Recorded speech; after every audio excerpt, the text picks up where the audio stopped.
My brother is 9 seconds away from ringing the opening bell at the New York Stock Exchange. On the massive screen behind him, the company he stole from me glows in white and gold like a shrine built to fraud. BlackVault Security, IPO valuation, $5.8 billion. The anchors are calling him disciplined, visionary, controlled. One of them actually says he has the calm credibility institutions crave in a cybersecurity founder, and I laugh out loud in my basement apartment because if they could see him the way I can see him right now, they would understand the difference between calm and panic held together by tailoring. He looks perfect from a distance. Navy suit, white shirt, silver tie, expensive watch, the full executive costume. But his right hand is trembling. Not much. Just enough. A tiny shake at the edge of the frame before he folds it behind his back and locks his face into that polished expression he's been wearing for 3 years now. The expression that made investors trust him, journalists flatter him, and bankers hand him the microphone I should have had. My apartment smells like damp concrete, burnt coffee, and old wiring. The radiator died 2 weeks ago, and the landlord keeps promising to get someone in. The mattress on the floor still has a bleach stain from whoever lived here before me. I have 1 desk, 3 monitors, and exactly 2 clean shirts hanging from a pipe near the bathroom door. Outside the barred window, a garbage truck is grinding through the street, and every time it shifts gears, the glass shivers. This is where I am while my brother goes public with my life's work. My left monitor shows CNBC. My right monitor shows my brokerage account, every dollar I managed to save after 3 years of crawling through the aftermath of his betrayal loaded into put options that expire tomorrow. If BlackVault collapses hard enough, I walk out of this hole rich. If it doesn't, then by this time tomorrow I'll be broke again, with rent overdue, my credit burned to the bone, and nothing left except code and spite. But the center screen matters most. No branding. No graphics. No friendly dashboard. Just a black terminal and a single block of green text. Ashfall authority failure. Manual root renewal not received. Time to irreversible cascade, 0:49 and 14 seconds. My phone vibrates across the desk. Ethan. I let it ring. On television, he leans toward a woman from the exchange and smiles like a man who believes history belongs to him. The cameras love him. Of course they do. He spent the last 3 years learning how to perform a version of me that looked cleaner, older, safer. That was Ethan's real product. Not software. Not security. Narrative. He took my architecture, wrapped himself around it, and sold the world a brother-shaped lie. He told them he built BlackVault to restore trust in a dangerous era. What he actually built was a company around something he never understood. That is the difference between us. I wrote BlackVault when I was 19 because I was obsessed with one idea: every security system in the world protects itself from outsiders, but almost none protect themselves from the people already in charge. Founders. Executives. Admins.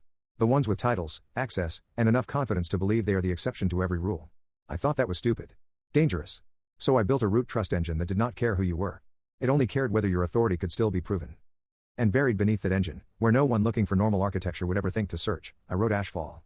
Not a bug. Not a backdoor. Not revenge. A refusal. If the governance structure above the system drifted too far from what the root layer recognized as legitimate, and the original architect failed to renew authority at the 1-year mark, Ashfall would begin a recursive denial purge. Executive override chains would break first. Administrative trust would fracture next. Recovery ladders would appear functional while quietly rotting underneath. Then, when enough pressure sat on top of a broken foundation, the entire system would stop honoring the people who claimed to own it. Not by crashing. By rejecting them.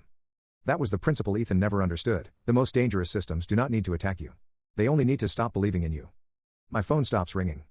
A second later, a text arrives. Call me now. What the hell is Ashfall? I stare at the message and feel something cold and clean move through me. Not excitement. Not joy. Certainly not mercy. Recognition. He knows enough to be afraid now. Good. 3 years ago, my brother changed the locks, rewrote my title, erased my name from the company I built, and told the world I was too unstable to lead it. He thought control meant a board vote, a press release, and a better haircut. He thought if he could push me far enough away from the building, the system itself would forget who made it. But the core never answered to him. It answered to me. On screen, the host begins the public countdown. 5. 4. 3. The traitors below are cheering already. 2. 1. Ethan lifts his hand and rings the bell. Applause detonates across the floor. The stock opens green. The cameras flash. And 50 stories above the city, inside the smiling body of the company he stole from me, the first invisible fracture begins to spread. I built the first version of BlackVault in a room no one else wanted. Calling it a basement would have been generous. It was half storage pit, half flood risk, under our mother's house in Newark, with a low ceiling, exposed pipes, and one narrow window so dirty it turned daylight into the color of old dishwater. In winter, the concrete sweated cold. In summer, the air sat on your skin like wet cloth. The place smelled like rust, solder, mildew, and the cheap instant noodles I ate when I forgot food was supposed to happen more than once a day. I was 19, broke, sleep deprived, and so deep inside zero trust architecture that normal conversation started to feel like an interruption from a weaker species. That was when BlackVault was still pure. It wasn't a company. It wasn't a pitch deck. It wasn't a line item in some banker's fantasy about enterprise resilience. It was just a machine I was trying to build because the world kept pretending the biggest threat to any system came from the outside. I knew better. Hackers matter. Foreign actors matter. Criminals matter. But the real catastrophe almost always begins with someone already inside the walls. Someone with a title. Someone with badge access. Someone who thinks authority is proof of virtue. I wanted to build a system that treated power the way firewalls treat malicious traffic, suspicious until proven otherwise. So I built one. The first BlackVault engine could trace privilege escalation faster than any detection platform I'd tested. It could isolate credential abuse before a second system was touched. It could flag internal trust drift in ways that made veteran security consultants go quiet when I showed them sandboxed runs. Not impressed quiet. Threatened quiet. Because if my engine worked at scale, it meant most executive trust models in corporate America were decorative. I loved that. The machine didn't flatter people. It measured them. That was the first thing Ethan saw when he came downstairs one night with a six-pack and a grin I should have known not to trust. He stood behind me while I ran a simulation against a mocked-up enterprise network. One admin token was compromised. The engine traced the bad behavior, sealed lateral movement, revoked inherited trust, and quarantined the infected segment before the exploit reached a second domain. It took under 5 seconds. Ethan whistled. What the hell was that? I didn't turn around. A refusal. He laughed. No, seriously. It doesn't care who owns the network, I said. If trust fails, it cuts power from the part that failed. That made him go still in the way he always did when greed was replacing curiosity. A few minutes later he asked the first wrong question. Can companies buy this? Not what does it change? Not how does it work? Not how far could it go? Buy. Even then, some part of me noticed. But Ethan was my older brother, and older brothers are experts at making your first instincts feel childish. He had failed upward through enough startup adjacent jobs to sound credible when he talked about investors, positioning, market timing, and founder readiness. He said words like scale and adoption and monetization with the confidence of a man who had never built anything but had watched enough talented people get exploited to understand the angles. At the time, that looked like usefulness. He started bringing me things after that. Protein bars. Better coffee. A refurbished monitor he claimed fell off the books from some office he was consulting for. He came downstairs more often. Sat on an overturned paint bucket. Asked me to explain features in plain English, then translated my answers into the kind of language that makes mediocre men in finance feel intelligent. This isn't just software, he told me one night. This is institutional fear management. I hated the sentence. He loved it. That should have been enough. But I was exhausted, lonely, and naive in the specific way brilliant people sometimes are, smart enough to see complexity everywhere except in the people they still want to believe. Ethan made me feel, for a little while, like I didn't have to drag the whole thing into the world by myself. He said he would handle the rooms I hated. The pitch calls. The investors. The legal side. The polish. He called himself my bridge to reality. What he really was, I understand now, was the first unauthorized actor BlackVault ever failed to contain. Because while I was building a fortress against bad authority, I was still dumb enough to leave the front door open for my brother. And the worst damage any system ever takes begins that way, not with an attack, but with a welcome. Ethan never tried to take BlackVault from me all at once. That would have required force, and force leaves fingerprints. What he used instead was intimacy. He learned my vocabulary before he learned the business. Not enough to build anything. Just enough to imitate understanding in front of people who didn't know the difference. He listened while I explained trust inheritance, identity fracture, credential poisoning, recursive containment. Then he took those ideas upstairs, polished the rough edges off them, and sold them back to investors as if translation were authorship. At first, I let him. That part still embarrasses me. He would sit across from me at the folding table with his sleeves rolled up, nodding in the right places, asking the kinds of questions that made him sound engaged rather than acquisitive. Then, a week later, I'd hear my exact logic coming out of his mouth in a conference room downtown, simplified into language that made venture money lean forward. He called BlackVault a living trust firewall. I never used that phrase. He called the engine a behavioral sovereignty layer. I hated that one even more. But investors loved him because Ethan had the kind of face that made theft sound like stewardship. He looked like the adult in the room. I looked like the thing the adult was managing. He started introducing me that way too. This is Adrian, he'd say, hand on my shoulder like a handler calming a difficult genius. He built the core. I'm helping him make it usable. Helping. That word did so much damage. The first money came in fast after that. Small checks. Angel money. Enough to rent a proper office, enough to move the servers out of our mother's house, enough to make the whole thing feel dangerously real. Ethan handled the term sheets. Ethan hired the lawyer. Ethan started saying things like we need to clean up cap structure and you should let me absorb the pressure for now. Then came the paternal version of manipulation, even though he was my brother, not my father. You're not good at rooms, he told me one night as we walked back from a meeting I thought had gone fine. You answer questions like people are wasting your time. They were. That's not the point. He stopped under a streetlight and gave me a disappointed look, like I was making life harder for both of us by remaining myself. You built something extraordinary, he said. But extraordinary people lose everything when they don't understand power. I should have noticed he never said we when he talked about losing things. Only when he talked about owning them. The legal structure changed after that. Temporary voting alignment, he called it. Protective concentration. Founder shielding. He always had a clean phrase ready, like there was no ugly act in the world that couldn't be disinfected by the right wording. When the black folders started appearing, tabbed and highlighted, I felt the first real edge of fear. Not because I understood every clause. Because I understood enough to know the room had been built for my confusion. I asked him once, flat out, if any of this reduced my control. He smiled and poured more water into my glass. It protects your control from people like me, he said. That line was so good I almost admired it. He was teaching me the shape of the knife while convincing me it was a seatbelt. And because he was my brother, because I was tired, because the company was finally becoming visible and visibility feels like vindication when you've spent your life being underestimated, I let him keep talking. That was the real seduction. Not money. Momentum. He made it feel like slowing down would destroy everything. So I signed what he put in front of me, listened when he called it strategy, and watched him learn how to wear my language like stolen skin. By the time I understood what he had really been building, it wasn't a company. It was a version of BlackVault with me removed from the center. The signing happened on a Wednesday that smelled like rain and printer toner. Ethan told me it was the last administrative hurdle before the serious money arrived. Series A. Institutional capital. Real customers. Real scale. He said all the things he knew would work on me because by then he had studied my weaknesses as carefully as I had studied attack surfaces. I hated delay. I hated bureaucracy. I hated rooms full of people who confused legal complexity with intelligence. So he built the trap out of exactly those things. The law firm occupied the 32nd floor of a building in Midtown with marble walls, silent carpeting, and receptionists who looked like they had been trained not to blink. The conference room table was too long for honesty. There were bottles of imported water set out in perfect alignment and a folder waiting at my seat with my name embossed in small gold letters, like they were trying to flatter me into surrender. Ethan arrived 10 minutes late on purpose. That was one of his habits when he wanted everyone else slightly destabilized. He swept in smiling, apologized to the room, touched my shoulder as he passed, and sat at the head of the table without anyone needing to say he belonged there. The lawyer began the meeting in a voice so smooth it almost made me angry. She spoke in the dialect of clean theft, founder efficiency, governance hygiene, concentrated voting continuity, assignment integrity, fiduciary alignment. Every term was technically precise and morally rotten. The more she explained, the less the documents felt like ownership and the more they felt like weather, something inevitable, something too large and expensive for me to fight without looking childish. I read fast. Always have. That day it didn't help. Because the danger wasn't in one clause. It was in the way the clauses touched each other. The IP assignment looked normal if you believed the holding company remained morally attached to me. The voting control looked temporary if you ignored how temporary was tied to board satisfaction. The founder protection language looked generous if you missed the fact that the protection did not protect me from the people controlling the company. It protected them from me. I put the stack down and looked at Ethan. This shifts authority. He gave me that tired older brother smile I had started to hate. It organizes authority.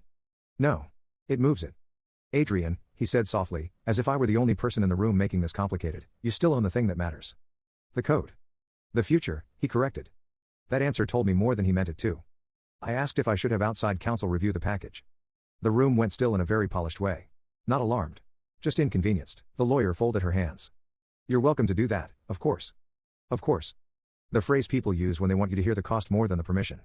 Ethan leaned back in his chair and looked at me with what I now recognize as rehearsed disappointment. With what time? He asked. The investors are already pushing.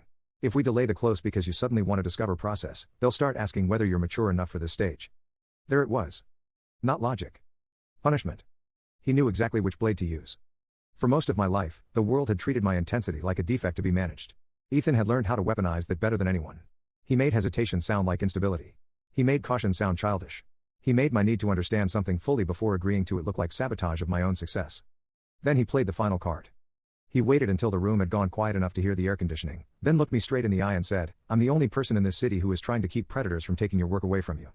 It was such a perfect lie because by then he had already defined predator for me in every direction except his own. I signed the first page. Then the next. And the next. Each signature felt oddly small, almost administrative, but with every line my chest tightened.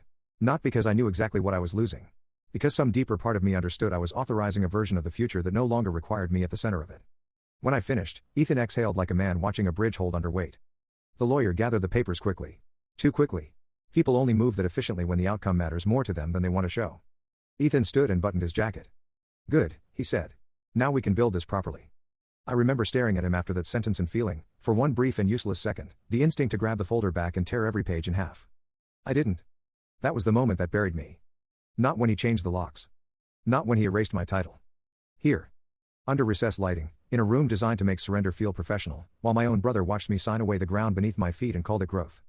12 days later, I learned what he had really purchased with my signature. The right to make me disappear. 12 days after I signed the papers, my keycard stopped working. That was how Ethan chose to tell me I no longer belonged inside my own company. Not with a meeting. Not with a call. Not even with the decency of betrayal spoken aloud. Just a dead access card at 8:47 p.m. in the lobby of the office I had built line by line, the red light flashing over and over like the building itself was embarrassed for me. I tried it 3 times. Then I stood there with my backpack over one shoulder, rain darkening the glass behind me, while the security guard inside looked away with the kind of trained neutrality people use when they know something ugly is happening and have decided their paycheck matters more than their spine. A minute later, Ethan appeared. He didn't rush. He walked into the lobby in a dark tailored coat, calm as a man arriving for dinner, and stopped on the other side of the glass with that expression he had perfected over the past year, concern arranged into authority. He opened the door only halfway. "You should have called." For a second, I honestly thought I had misheard him. "I work here." He tilted his head slightly, almost sad. "Not in the way that matters anymore." Everything in me went cold. I looked past him into the lobby and saw the rebrand already rolling across the wall screen. BlackVault Security enters new ERA under CEO Ethan Vale. My name was nowhere in the headline. "Move," I said. He didn't. "The board formalized the transition this morning. We don't have a real board." "We do now." Then he handed me an envelope. A thick one. I already knew what was inside before I opened it. Separation agreement. Founder transition language. Goodwill payment. Voluntary advisory status. And a cashier's check for $25,000, which was apparently the number my brother believed was sufficient to price a year of my life, the core of the company, and the right to look me in the eye without shame. "That's your offer?" I asked. "That's your off-ramp." I laughed once. "Short. Ugly. I wrote the root engine." "You wrote a prototype," he said, and that was the first moment I saw the final version of him, the one who had decided repetition could turn theft into truth. "You built around me. We built beyond you." "No." He had just gotten good at choosing verbs that left fingerprints on my sanity instead of his greed. I stepped forward. "You can't push me out of the core." That made him smile. Not warmly. Not even victoriously. Relieved. Because I had just proven what he needed everyone else to believe, that I was emotional and he was composed. "We already did," he said. "The company can't scale around a founder who refuses structure." That phrase would spread everywhere later. Refuses structure. He would say it to investors, journalists, recruiters, and anyone else who wanted a simplified villain for the drama of his rise. He would turn my caution into instability. My resistance into immaturity. My authorship into temperament. He had not only stolen the company. He had prepared the language that would make people thank him for it. I tried to push past him then. I'm not proud of that. The security guard moved before I made contact, stepping into the doorway with one hand already hovering near his belt like I was some random threat off the street. That was the moment humiliation became physical. Not when Ethan lied. Not when the envelope hit my hand. When a rent-a-cop in a polyester uniform looked at me and saw an intruder in the building that existed because I had once slept beside server fans and eaten cold noodles to keep it alive. Ethan lowered his voice. "Take the check. Get an apartment. Get some help. Stop making this worse. Get some help." There it was. The smear, clean and quiet. I stared at him, and in that second I understood the true scope of what he had done. He wasn't just removing me from BlackVault. He was taking my name, my credibility, my place in the story. By the time I found words, he would have already found headlines. Then he shut the door. I heard the deadbolt slide home. And because Ethan never believed in doing one cruelty at a time, the public erasure began the next morning. Articles. Interviews. Investor letters. Visionary CEO steadies promising cybersecurity firm after difficult founder transition. BlackVault matures under experienced leadership. Early architect Adrian Vale remains a respected technical contributor. Technical contributor. By the end of the week, former colleagues had stopped replying. By the end of the month, Ethan had done something even worse than stealing the company. He had convinced the world I had only ever briefly belonged there. The first month after Ethan pushed me out, I still moved like someone expecting correction. I kept thinking a lawyer would call. A board member would panic. An investor would notice the gap between the press releases and the architecture. Someone would ask the most obvious question in the world. If Adrian was only a technical contributor, then why had every serious feature request, every containment patch, every deep model escalation route gone through him for the last 18 months? No one asked. That was the education. People do not investigate the lie if the lie is dressed like competence and expensive enough to feel real. I cashed the $25,000 check because pride does not pay New York rent. I hated myself for it for a week, then hated Ethan more when I realized he had probably counted on that. A dirty buyout always feels cleaner if the victim has to spend the money to survive. I used it on first and last month's rent for a one-room sublet in Bushwick, old debt, transit, and food.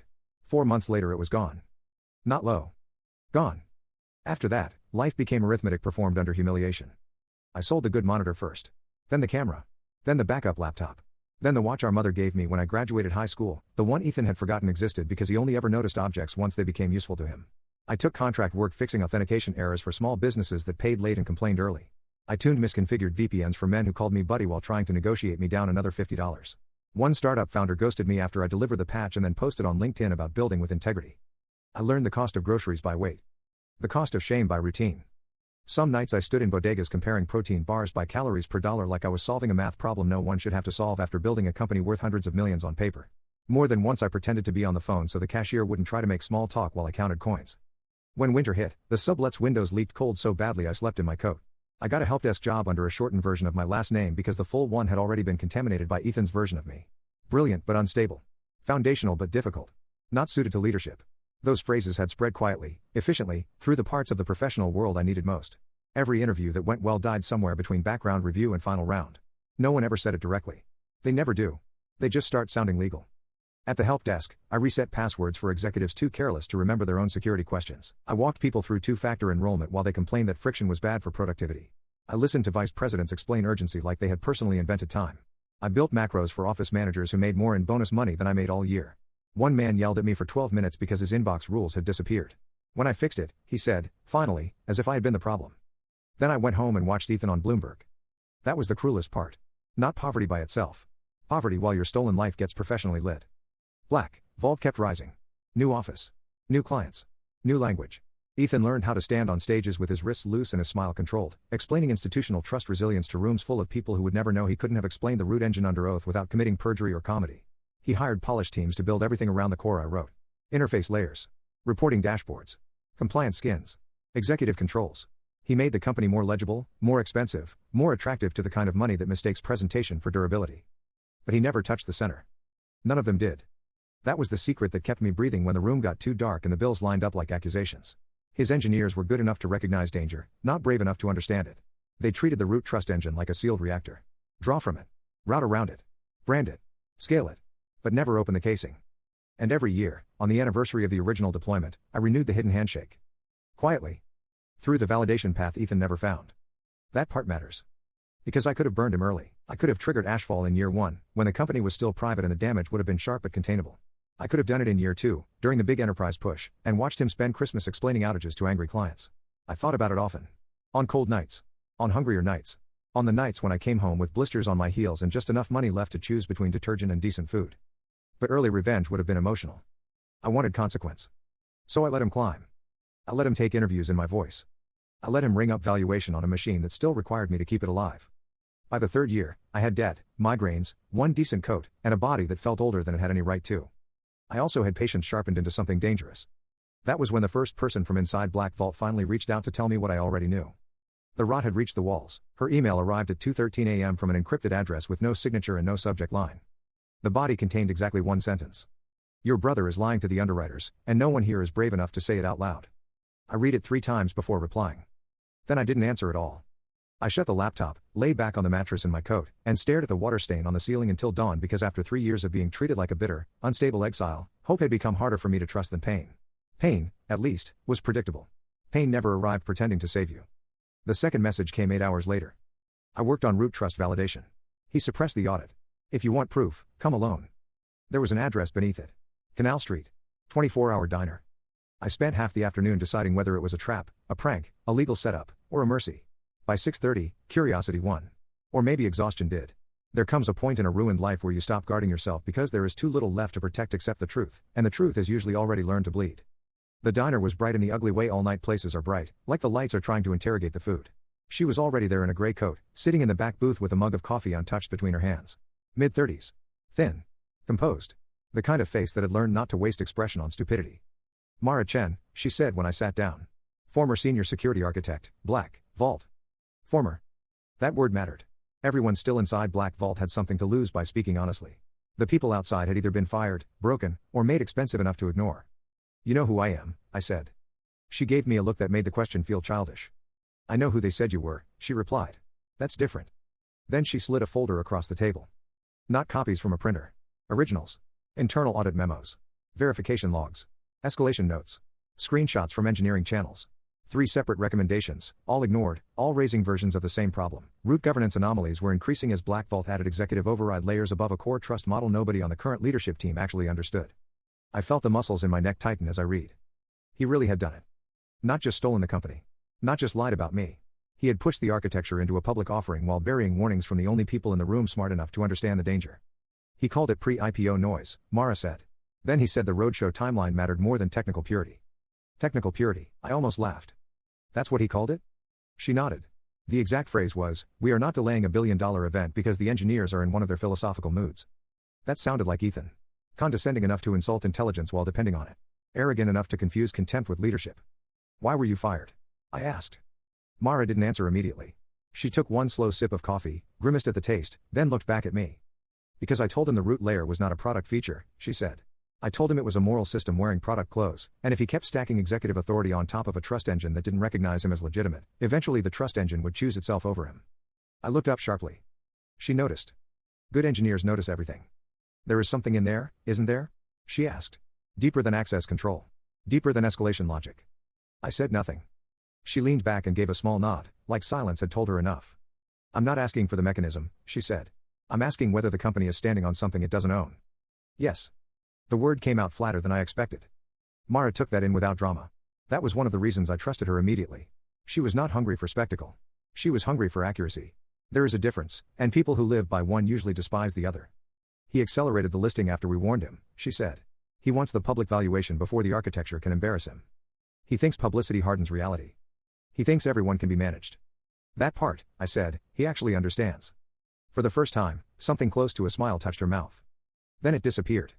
I didn't contact you to help you burn the place down, she said. I contacted you because if something is coming, I wanted to know whether it was sabotage or consequence. I looked at the folder. At the logs. At the suppressed warnings. At the paper trail of arrogance and denial.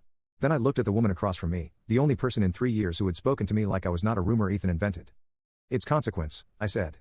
She held my gaze another second, then nodded once. Good, she said. Then do it clean. When we stood to leave, she pushed one final page toward me. The IPO operations schedule. Bell ceremony. Media block. Executive interviews. Internal command chain. Route monitoring assignments. The exact altitude Ethan had chosen for the lie. I folded the page and slipped it into my coat pocket. Outside, the city smelled like rain and oil and old metal. Mara turned left without offering a handshake, a favor, or a promise. She had done the only thing I needed from anyone. She had confirmed that I was not crazy. The system was rotting. My brother had forced it upward anyway. And now, for the first time in years, I had something stronger than rage. I had witness. Ashfall was never written in anger. That matters. People here kill switch and imagine ego, vengeance, some fever dream of absolute control written by a paranoid young founder who wanted the power to punish anyone who crossed him. That would have been easier to explain. Cleaner. More flattering to Ethan, too. If Ashfall were just a tantrum hidden in the code, then the story could end with me as the unstable genius he spent 3 years describing to investors, reporters, and anyone else who needed a villain simple enough to digest between ad breaks. But Ashfall was not emotional. It was ethical. I built BlackVault on one belief: authority is not legitimacy. Titles are not trust. Ownership papers, board votes, executive signatures, all of that is just theater unless the system itself can verify that the people exercising power still deserve it. Most security products are built to defend institutions. BlackVault was built to defend truth inside institutions, even if that truth turned against the people sitting at the top of the org chart. Ashfall was the final expression of that principle. I wrote it into the root trust engine during the second year, back when BlackVault was still just servers, notebooks, and insomnia. It sat below the recovery layer, below administrative controls, below every dashboard Ethan later used to impress bankers. It did not announce itself. It did not log cleanly in normal views. It existed as a recursive authority check buried so deep inside the foundation that anyone reading the architecture from the outside would mistake it for part of the system's natural heartbeat. Once every 365 days, the engine required a manual renewal handshake from the original root architect. Me. Not because I wanted worship.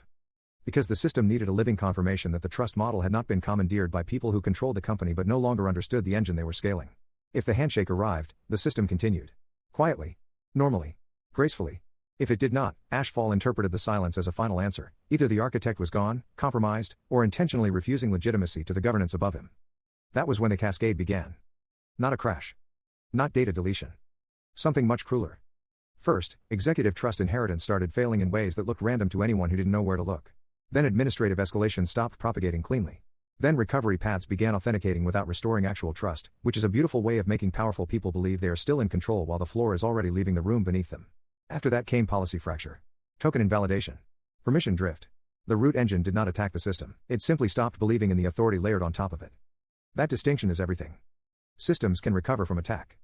What they cannot survive is a foundation that no longer recognizes the right of the house above it to stand. For 3 years after Ethan stole BlackVault, I renewed the handshake myself through an offline validation path he never found. Not because he deserved protection. Not because I was weak. Because timing matters. A private collapse would have hurt him. A pre-IPO collapse would have embarrassed him. But a public offering built on a lie? That created scale. Visibility. Records. Statements under oath. Disclosures signed by men in tailored suits who believed they could market their way past structural fraud. Ashfall did not become my weapon because I wrote it to be one. It became my weapon because Ethan kept climbing on top of a truth he did not own. After I left Mara at the diner, I went home, locked the apartment door, and opened the terminal. The room was cold enough that my fingertips hurt. My coffee was stale before I poured it. Outside, somewhere up on the street, two men were arguing beside a truck with its engine idling. None of it mattered. For the first time in years, the noise around my life finally felt smaller than the signal. I loaded the suppressed audit logs. The underwriter timeline. The governance changes Ethan had shoved into the architecture above the root layer. He had done exactly what I always feared a man like him would do. He stacked executive authority on top of moral machinery and assumed the machinery would eventually get used to him. It hadn't. On the screen, the root monitor showed what I already knew.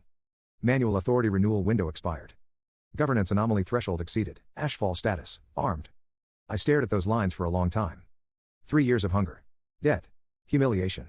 Cold rooms. Watched success stolen from me and polished for cameras. 3 years of choosing not to act because acting too early would have been rage, not consequence. Now the moment had arrived. There was still one thing I could do. I could renew the handshake. One key. One line.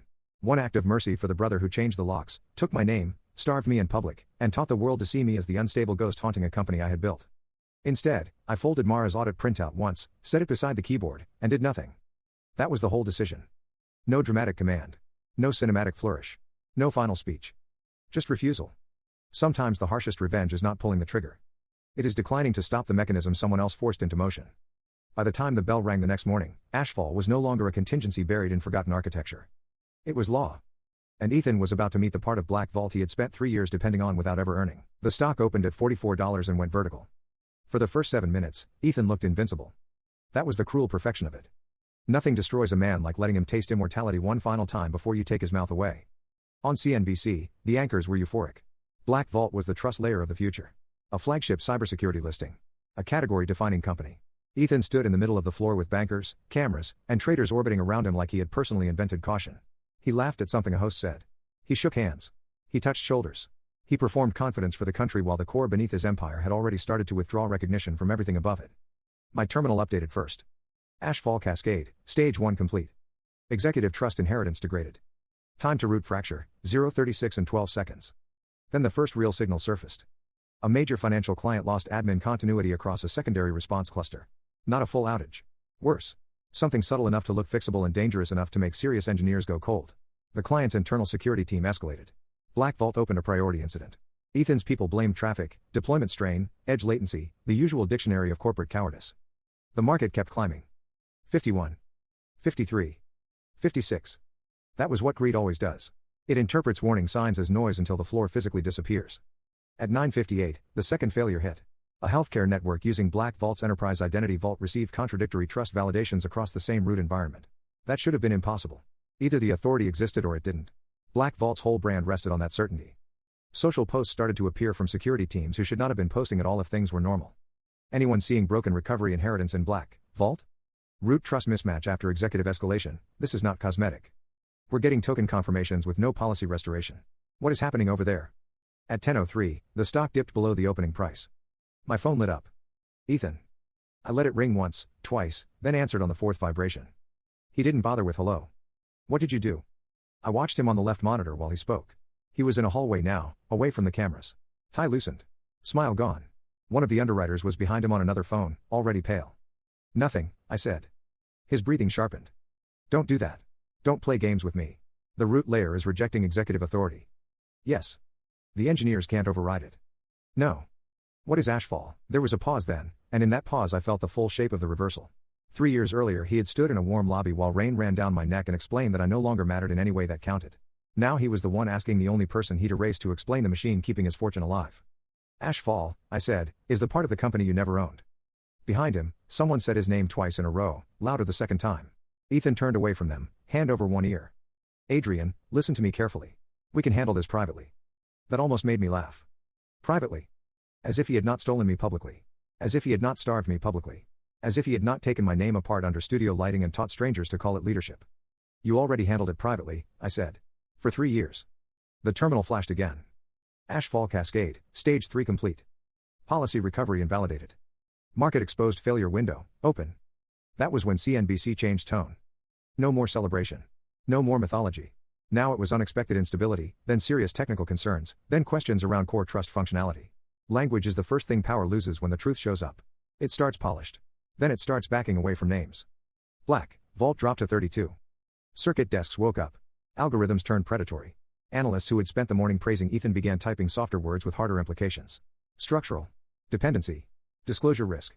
Governance anomaly. The kinds of phrases that turn billion-dollar confidence into legal records. Ethan's voice lowered. Tell me what you want. There it was. Not rage. Not command. Price discovery. I stood up from the chair for the first time in an hour and walked to the window. Outside, rain had started again, blurring the streetlights into streaks of weak gold. I want you to say it, I said. Silence. Say what? That you didn't build BlackVault. That you took it. That you pushed me out and sold my work as your own. He exhaled hard through his nose.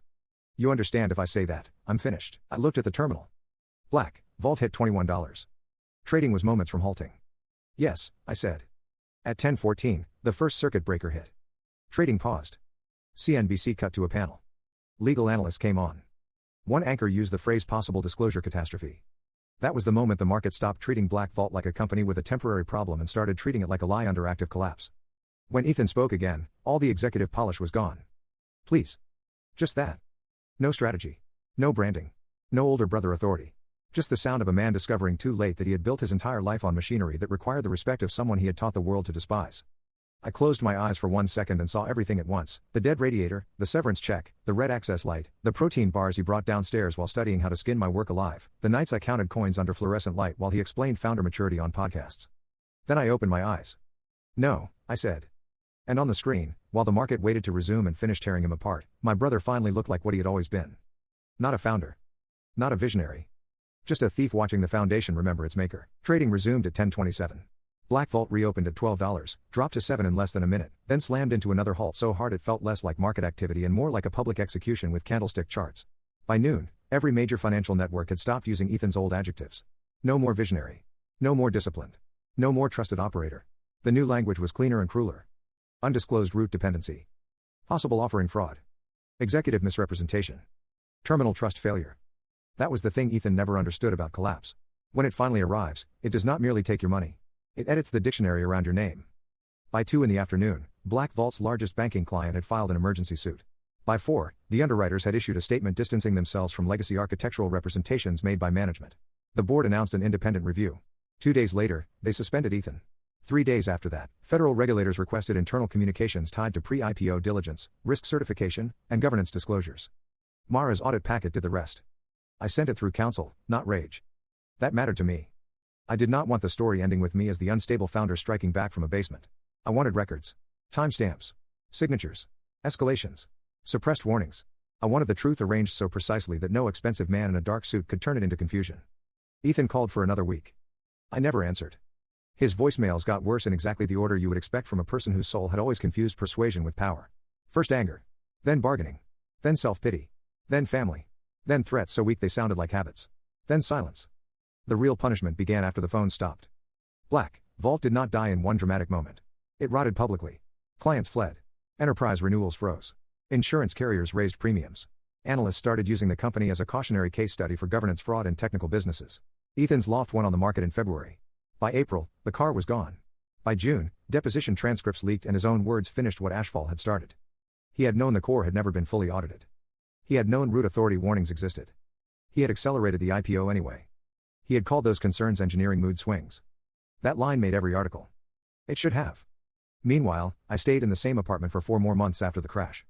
People assume revenge transforms your life immediately, as if justice arrives with a moving truck and polished floors. It doesn't. For a while, the room still smelled like mildew. The radiator still failed at random. My coffee still tasted scorched. The only difference was that I could finally pay for heat without counting the days to rent. Then I left. Not uptown. Not into a tower. Not into the kind of office Ethan would have leased just to make himself feel inevitable. I rented a long industrial floor in Red Hook with concrete columns, big windows, and enough room to build slowly. Quietly. Correctly. Mara joined first. Then 2 junior engineers Ethan had pushed out for insisting on proper root layer review. Then a 4th employee, 22 years old and terrifyingly smart, who asked better questions in one interview than most BlackVault executives had asked in 3 years. We named the new company Quiet Shield. No mythology. No hero worship. No founder portraits in the lobby.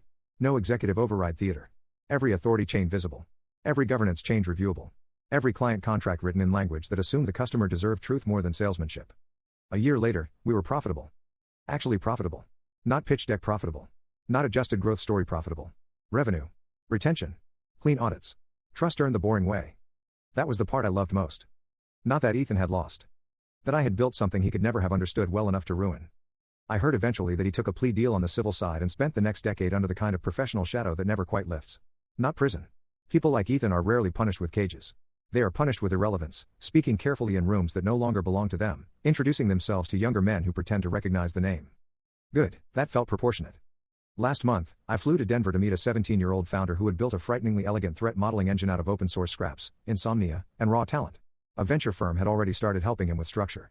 The first thing I did was pay for independent counsel before I paid for my hotel. That is how I know the story ended correctly. Not because my brother drowned in public. Not because the market watched him burn. Not because I made money from the fall, though I did. It ended correctly because I did not become him. He took genius and wrapped ownership around it. I took ruin and built protection out of it. That is the only revenge worth keeping. The rest is just fire.